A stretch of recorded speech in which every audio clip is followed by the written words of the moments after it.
கேளுங்கள் சகோதரரே. என்னோட பேர் வினய்குமார். நான் ஒரு ஆர்டிஸ்ட், அதாவது ஒரு ஓவியன். நான் உங்களிடம் ஒரு கேள்வி கேட்க விரும்புகிறேன். உங்களின் வெப்சைட்டில் முகமது பைபிளிலிருந்தோ அல்லது முந்தைய வேதங்களிலிருந்தோ காப்பி பண்ணவில்லை என்று 2 காரணங்கள் சொல்லியிருந்தீர்கள். ஏனெனில் முகமதின் காலகட்டத்தில் பைபிளின் அரபி மொழி பெயர்ப்பு இருக்கவில்லை என நீங்கள் வாதிட்டீர்கள். ஆனால் சஹீஹுல் புகாரி பாகம் 6 பாடம் 60 ஹதீஸ் எண் 478 கிறிஸ்துவ ஆகமம் ஏற்கனவே வராக்கா என்பவரால் அரபியில் மொழிபெயர்க்கப்பட்டுள்ளது என்று கூறுகிறது. மற்றும் அடுத்தது என்னவென்றால், நீங்கள் சொன்னீர்கள் முகமது எழுத படிக்க தெரியாதவர், ஆகவே அவருக்கு பைபிளை போன்ற நூல்கள் படிக்க முடியாது என்றும் கூறியிருந்தீர்கள். ஆனால் எனக்கு இந்த பதில் திருப்தி அளிக்கவில்லை.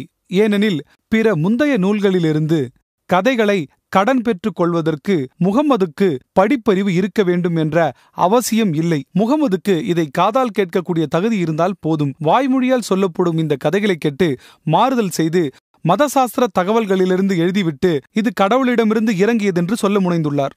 சகோதரர் நல்ல கேள்வியை கேட்டிருக்கிறார். அவர் வெப்சைட்டை பார்த்திருக்கிறார். எனக்கு மகிழ்ச்சியாக உள்ளது. இன்ஷா அல்லாஹ் உண்மையின் பக்கம் வருவீர்கள். நீங்கள் கிறிஸ்தவர் என்று நம்புகிறேன். உங்கள் பெயர் வினய்குமார். நீங்கள் ஒரு கிறிஸ்தவர். ஆம், கிறிஸ்துவன். நான் என் வெப்சைட்டில் 2 காரணங்களை சொன்னதாக சொன்னார். நான் 2 அல்ல பல காரணங்களை சொன்னேன். நீங்கள் 2 எடுத்துள்ளீர்கள். அது எதற்காக? இருங்கள், பதில் சொல்கிறேன்.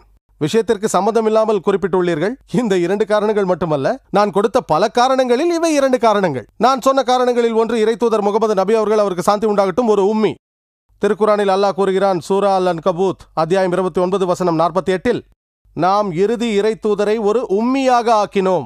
ஆகவே பொய்யர்கள் அதை ஒரு சாக்காக வைத்துக் கொள்ள மாட்டார்கள். படித்தவருக்கும் படிக்காதவருக்கும் உள்ள வித்தியாசத்தை, படித்தவரை விட படிக்காதவருக்கு இருக்கும் அதிக சிரமத்தை நாம் எல்லாம் அறிவோம். இதை நீங்கள் ஒப்புக்கொள்ள வேண்டும். அதிக கஷ்டம். நான் அதை மட்டும் கூறவில்லை.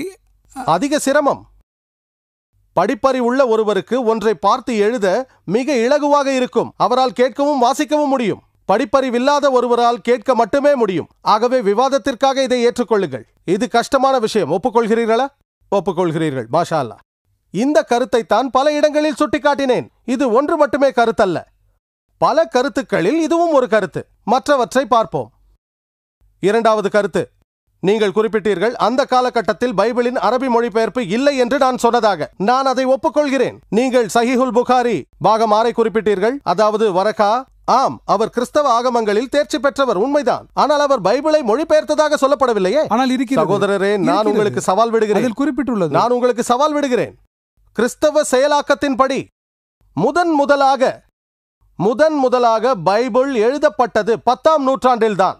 அப்படியென்றால் கிறிஸ்தவ அறிஞர்கள் தங்கள் வீட்டு பாடத்தை அறிய மாட்டார்கள். பைபிளின் முதல் அரேபிய மொழிபெயர்ப்பு இறை தூதர் முகமது நபி அவர்களுக்கு பல 100 ஆண்டுகளுக்கு பின்புதான் வந்தது. ஆம், வரகா பனி இஸ்ரேல் சமூகத்திலிருந்து வந்தவர். அவருக்கு ஆகமங்களை பற்றிய அறிவும் இருந்தது. அவருக்கு அரபு மொழியும் தெரியும்.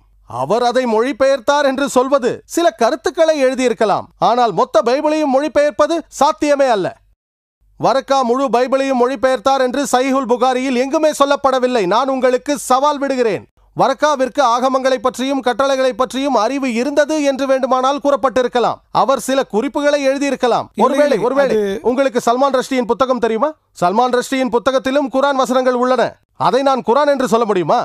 சல்மான் ரஷ்டி குரானிற்கு எதிராக புத்தகம் எழுதினார். அந்த புத்தகத்தில் குரான் வசனங்கள் உள்ளன. அதற்காக அது குரான் ஆகிவிடுமா? மற்றவர்கள் இருக்கிறார்கள். நான் ஒரு புத்தகம் எழுதுகிறேன். அதில் சில குரான் வசனங்களை நான் கூறியுள்ளேன். குரானும் நவீன விஞ்ஞானமும் என்ற எனது புத்தகத்தில், இஸ்லாத்திற்கும் இந்து சமயத்திற்கும் ஒற்றுமை என்ற எனது புத்தகத்தில் குரான் வசனங்கள் இடம்பெறும். அதற்காக நான் குரானை மொழிபெயர்த்தேனா? ஏனென்றால் நீங்கள் வெப்சைட்டை பார்த்தால் குரானும் நவீன விஞ்ஞானமும் என்ற தலைப்பில் டாக்டர் ஜாக்கீர் புத்தகம் எழுதியுள்ளார். அதற்காக நான் குரானை மொழிபெயர்த்ததாக ஆகிவிடுமா? சில வசனங்களை கூறியுள்ளேன். மேலும் இறை தூதர் முகமது நபி அவர்கள், அவருக்கு சாந்தி உண்டாகட்டும், அதை எழுதி வைத்துக் கொண்டு சற்று மாற்றி எழுதினார் என்று சொன்னீர்கள். சரி, அதுவும் நல்ல குறிப்புதான். சமீபத்தில் நான் ஒரு சொற்பொழிவாற்றினேன், விஞ்ஞான ஒளியில் பைபிளும் குரானும் என்ற தலைப்பில். அதில் பைபிளில் பல விஞ்ஞான தவறுகள் இருப்பதாக நிரூபித்தேன். உதாரணத்திற்கு ஆதியாகமம் அதிகாரம் 1 அது கூறுகிறது, இந்த உலகம் 6 மணி நேர தினங்களில் படைக்கப்பட்டது என்று. மேலும் சந்திரனின் ஒளி அதனுடைய சொந்த ஒளியே என்கிறது. ஆதியாகமம் அதிகாரம் 1 வசனம் 16 - 19 வரை.